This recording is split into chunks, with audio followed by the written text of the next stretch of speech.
예수님은寒풍이 불면 덥다라고 말씀하셨습니다. 성경에서 동풍은 대개 파괴적이고 메마른 바람을 말합니다. 동풍은 유나의 황동쿨을 말려버린 바람이며 풍요롭던 곡식을 시들게 하는 바람입니다. 지금 여러분의 삶에 뜨겁고 고통스러운 동풍이 불고 있습니까? 재정의 결핍, 건강의 위기, 관계의 메마름이라는 열풍이 여러분들을 태우고 있습니까? 사랑하는 성도 여러분들이요, 하나님은 고난을 통해 우리의 손에 쥐어진 가짜 보물들을 떨어뜨리게 하십니다. 그래야만 우리가 참된 보물이신 하나님을 붙잡기 때문입니다. 동풍이 부는 이유는 여러분을 죽이기 위해서 부는 것이 아니라 여러분 안에 있는 자기의 의라는 불순물을 태우기 위해서입니다. 내 힘으로 살 수 있다는 교만을 말려버리기 위해서 동풍이 부는 것입니다. 여러분, 동풍을 견디시기 바랍니다.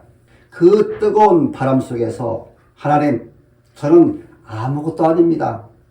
오직 주님만이 나의 만족이 되십니다. 라고 고백할 때 동풍은 저주가 아니라 가장 강력한 은혜의 수단이 됩니다. 모든 새는 거친 동풍 같은 폭풍이 불면 나무 뒤나 바위 틈으로 숨어버립니다. 하지만 유독 독수리만은 폭풍을 기다립니다. 폭풍이 불어오면 독수리는 날개를 측면으로 쫙 펴서 그 바람의 흐름을 타고 몸을 싣습니다.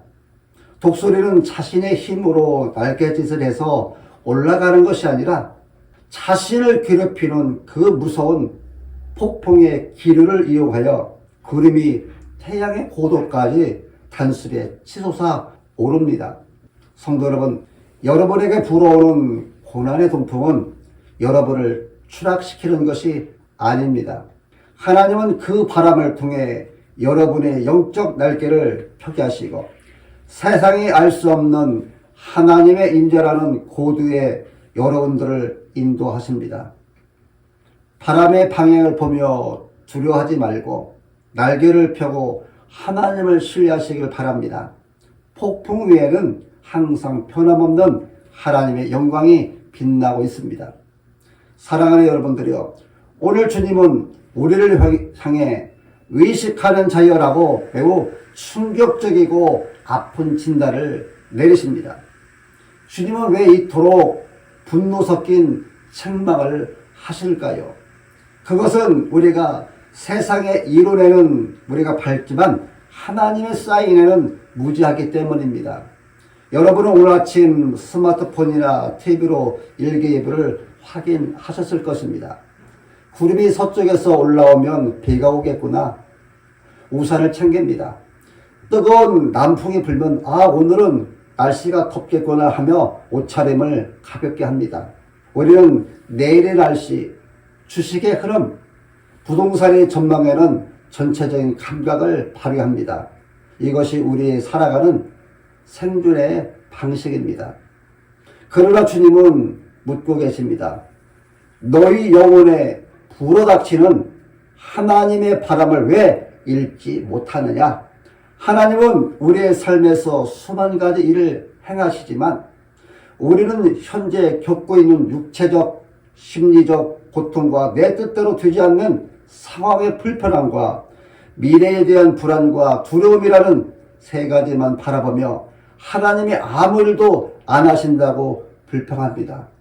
오늘 우리는 기상학적인 시설을 거두고 우리 삶의 모든 기후를 다스리시는 하나님의 축복을 대면해야 합니다. 우리의 직장이 흔들리고 몸이 아프고 관계가 깨진 그것들에 매물두지 마시기 바랍니다. 그 뒤에는 우리의 영혼을 정금같이 만드시고 우리의 우상을 태우시며 우리를 하나님 한 분만으로 만족하는 예배자로 빚으시는 하나님의 수만 가지 섭리를 믿음의 눈으로 바라보십시오. 여러분, 우리는 인류 역사상 가장 똑똑한 시대를 살고 있습니다. 손안에 스마트폰 하나로 내일의 날씨는 물론 지구 반대편의 경제 지표와 다음 달의 유행 트렌드까지 읽어냅니다. 우리는 이것을 정보라고 부르고 이 정보를 많이 가진 사람을 보고 우리는 지혜롭다라고 말합니다. 그러나 이 시점 속에 우리 시대의 거대한 비극은 숨겨져 있습니다. 우리는 데이터에는 밝지만 의미에는 눈이 멀어 있다는 것입니다. 우리는 내일 비가 올 확률은 계산하면서도 왜 내 영혼에 가뭄이 찾아왔는지는 묻지 않습니다. 주식 차트의 빨간색과 파란색 숫자의 변동에는 가슴이 뛰면서도 내 삶의 불은 하나님의 징계의 동풍과 은혜의 소풍에는 아무런 반응이 없습니다. 우리는 세상을 해석하는 기술은 늘었지만 정작 내 삶을 주관하시는 하나님을 해석하는 능력은 상실했습니다. 이것이 바로 예수님이 말씀하시는 영적 위선인 것입니다. 세상의 풍향계는 기가 막히게 보면서 정작 나를 향한 하나님의 풍향계는 보지 못하는 정보 과잉 시대의 영적 문맹, 이것이 오늘 우리가 직면한 서글픈 현실입니다. 그렇다면 사랑하는 여러분, 우리는 오늘 이 질문 앞에 서야 합니다. 여러분은 지금 여러분의 얼굴에 때리는 그 바람의 온도만 느끼고 계십니까? 아니면 그 바람을 보내신 하나님의 숨결을 읽고 계십니까? 오늘 본문에서 예수님은 왜 날씨 이야기를 꺼내시며 우리를 책망하셨을까요? 뜨거운 사막 바람인 동풍과 단비를 머금은 서풍 속에 감추어진 하나님의 거룩한 의들은 무엇일까요? 이제 우리는 기상학자의 눈을 버리고 신앙인의 눈을 들어야 합니다. 내 삶의 모든 기후를 다스리시는 하나님께서 오늘 이 말씀을 통해 우리에게 보내시는 인생의 일기예보가 무엇인지 본문 속으로 깊이 들어가 확인해 보겠습니다. 본문 54절과 55절에서 예수님은 유대인들의 기상 관측 능력을 언급하십니다. 지중해에서 오는 서풍은 비를 부르고 사막에서 오는 남풍은 열기를 부릅니다. 당시 누구나 아는 상식입니다. 여기서 주님이 강조하신 핵심은 분별입니다. 분별이라는 단어의 헬라어 원어는 도키마조인데 그것은 금속의 순도를 시험하듯 철저히 조사하는 것을 뜻합니다. 유대인들은 날씨의 순도는 조사하면서 정작 그들 앞에 서 계신 하나님의 아들이라는 찬란한 영광의 순도는 알아보지 못했습니다. 우리의 문제는 지식이 없는 것이 아니라 그 지식을 하나님의 영광을 위해 사용하지 않는 영적 무감각에 있습니다. 이 본문은 바람을 주관하시는 하나님의 거룩한 성품을 드러냅니다. 성경에서 바람은 결코 우연히 불지 않습니다. 하나님은 홍해를 가르실 때 큰 동풍을 밤새도록 불게 하셨습니다. 동풍은 교만을 꺾고 바다를 말려 길을 내시는 심판과 구원의 양면성을 가진 하나님의 거룩한 도구입니다. 엘리야가 기도할 때 서쪽 바다에서 올라온 손바닥만한 구름은 하나님의 언약적 응답이었습니다. 하나님은 우리의 삶의 기후를 바꾸시는 분이 아니라 그 기후를 통해 우리를 빚으시는 분입니다. 하나님은 뜨거운 동풍을 통해서는 우리의 불순물을 태우시고 서풍을 통해서는 우리의 영혼을 소생시키십니다. 그분은 모든 바람 속에서 여전히 거룩하시고 선하십니다. 성도 여러분, 하나님은 우리의 안락을 위해 날씨를 조정하시는 기상청장이 아니라 우리의 영혼을 그분의 영광 앞에 세우시는 우주의 왕이십니다. 본문 속 유대인들은 날씨를 보며 비가 오겠네, 덥겠네라고 하며 자신의 몸이 편안할 글만 찾았습니다. 하지만 거룩하신 하나님은 그들이 날씨 너머에 있는 시대의 징조, 즉 하나님 나라의 도래를 보길 원하셨습니다. 진정한 신앙은 동풍이 불 때 원망하지 않고 서풍이 불 때 방심하지 않는 것입니다. 왜냐하면 동풍 속에도 하나님의 거룩한 연단이 있고 서풍 속에도 하나님의 거룩한 은혜가 있기 때문입니다. 바람의 방향보다 중요한 것은 그 바람을 보내신 하나님의 거룩한 의도입니다. 주님은 우리가 자연의 법칙에 밝은 만큼 하나님의 성품의 법칙에도 밝기를 원하십니다. 동폭은 우리를 하나님께로 돌이키게 하는 아픈 은혜이며 서풍은 우리를 사명으로 부르시는 기쁜 책임입니다. 우리를 바라본 결국 우리를 하나님이라는 지구의 기쁨으로 인도하기 위해 부른 거룩한 숨결입니다.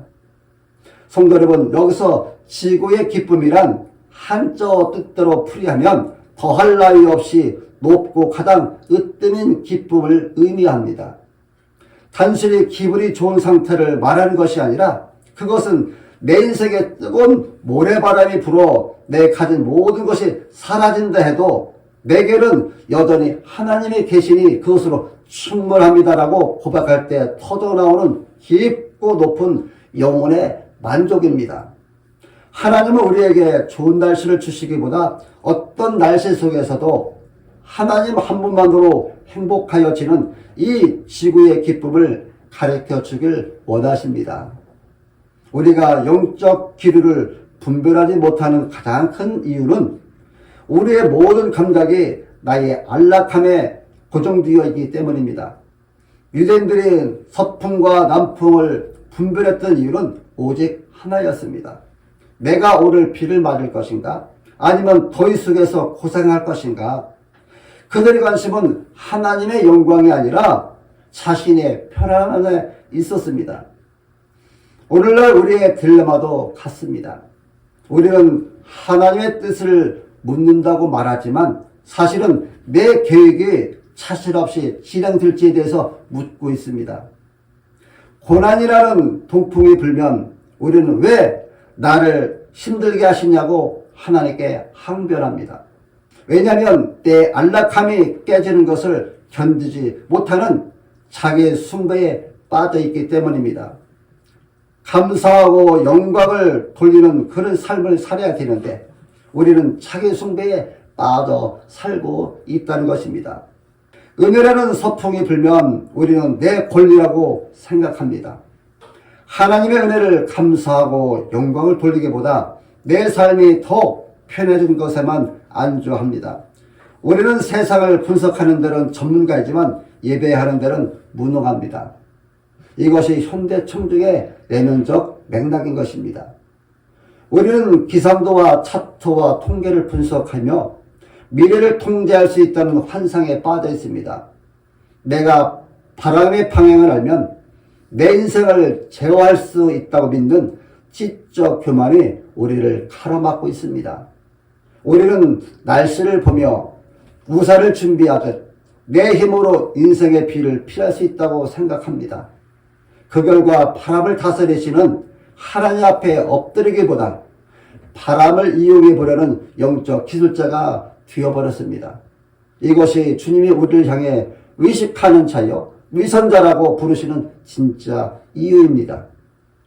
우리의 진짜 고통은 바람 그 자체가 아닙니다. 그 바람을 주관하시는 하나님을 신뢰하지 못하는 불신입니다.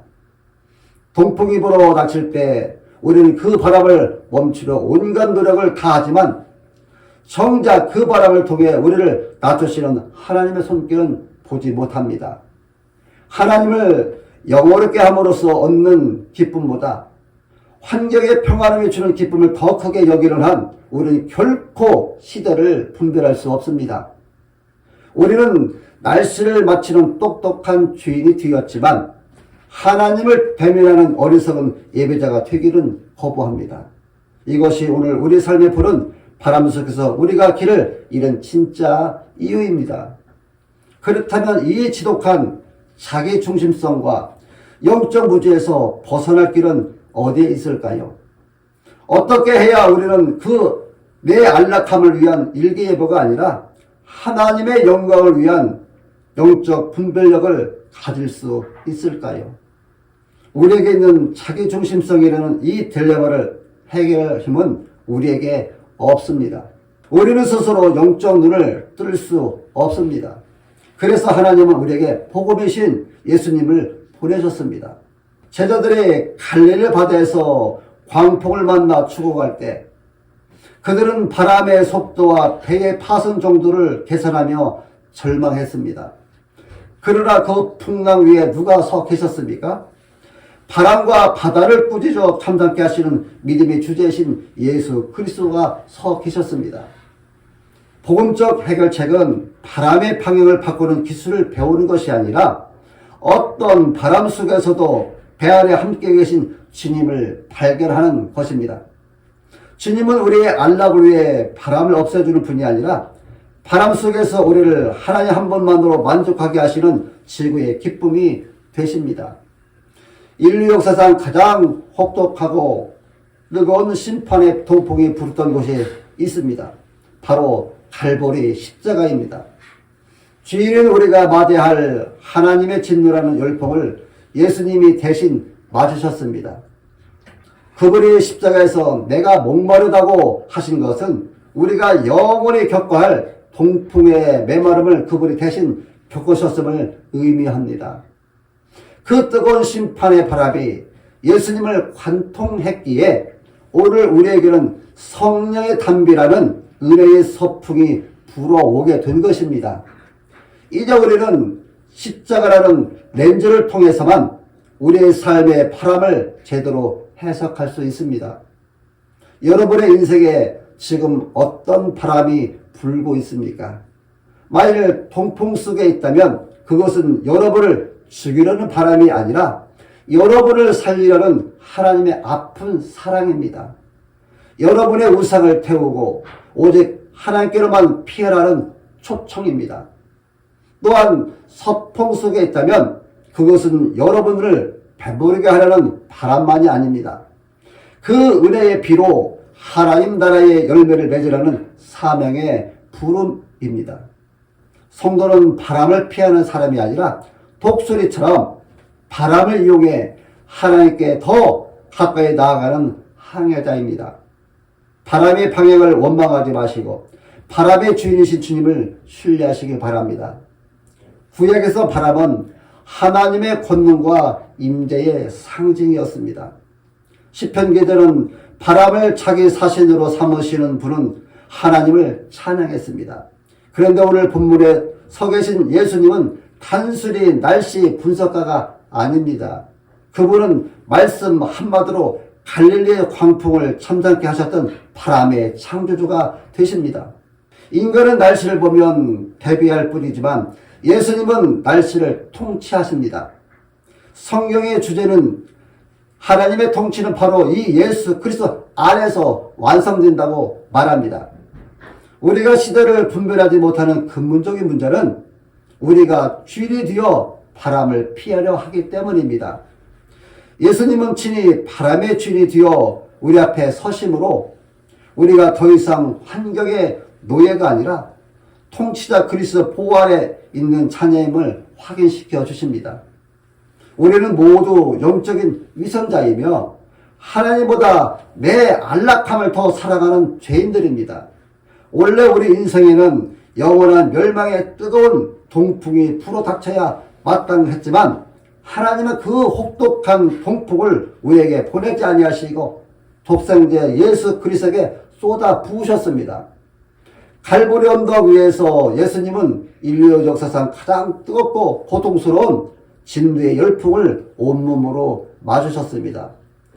그분이 십자가에서 모든 메마름과 타는 듯한 갈증을 견디셨기에 이제 우리에게는 생명의 피를 머금은 은혜의 서풍이 불어오게 된 것입니다. 예수님은 자신이 직접 심판의 분풍을 당하심으로 우리 인생의 기후를 진노에서 자비로 완전히 바꾸셨습니다. 예수님은 우리의 시각을 교정해 주십니다. 우리가 날씨에 집착하는 이유는 그 속에 내 행복이 있다고 믿기 때문입니다. 하지만 예수님은 십자가를 통해 진정한 기쁨은 환경의 쾌적함이 아니라 하나님과의 화목에 있음을 보여주셨습니다. 이제 우리는 환경의 바람을 보고 두려워하지 않습니다. 왜냐하면 십자가를 통해 우리는 이미 하나님의 완전한 사랑이라는 기로 안에 들어와 있기 때문입니다. 예수님은 우리가 날씨를 분별하는 영리한 생존자가 되는 것을 넘어 고난 중에도 그리스도의 영광을 보고 은혜 중에도 그리스도의 겸손을 배우는 하나님의 중심의 예배자가 되게 하심을 이 문제를 종결하십니다. 성도 여러분, 십자가를 바라보십시오.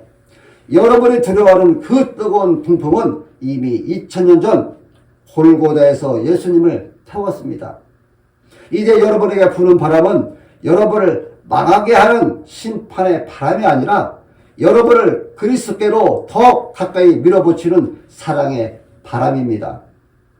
바람의 방향에 일희일비하지 마십시오.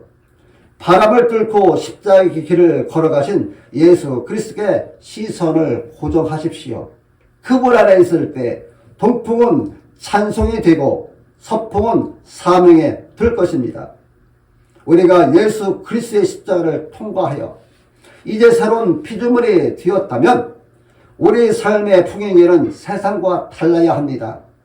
그래서 동풍은 견디고 서풍을 기다리는 신앙으로 살기 위해서는 먼저 동풍이 불 때 감정의 반응을 해석의 반응으로 바꾸시기 바랍니다. 우리의 삶의 경제적인 위기, 질병관계의 갈등이라는 뜨거운 사막 바람이 불어올 때 우리는 대개 감정적으로 반응합니다. 왜 나만 이렇게 힘들지? 하나님은 어디 계시는 거지? 라고 우리는 불평의 데이터만 쏟아냅니다. 이불 안쪽 예상치 못한 나쁜 소식이나 호통이 찾아올 때 딱 1분만 반응을 멈추시고 감정 대신 하나님의 섭리로 상황을 해석하십시오. 내 삶에 불어온 어려움, 동폭을 보며 잴 수 없다고 말하는 대신 내가 하나님보다 더 의지했던 세상의 물길을 제거하여 나를 청결하게 하시려는 하나님의 거룩한 손길이다라고 생각하고 바람을 멈추려고 사방팔방 뛰어다니기보다 기도의 골방으로 들어가 하나님께 더 깊이 뿌리를 내리는 인내를 선택하십시오. 견디는 것이 곧 이기는 것입니다. 두 번째는 서풍을 기다릴 때 안락의 소망을 사명의 기도로 바꾸십시오. 지중해에서 불어오는 서풍은 담비를 가져옵니다.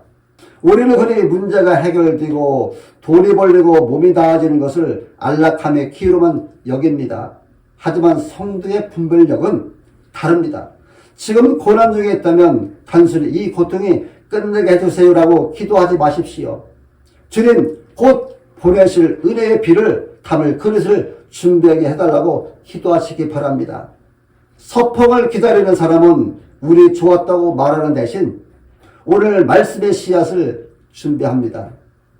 재정의 회복을 기다린다면 회복되었을 때 어떻게 하나님의 나라를 위해 사용할지 미리 계획하십시오.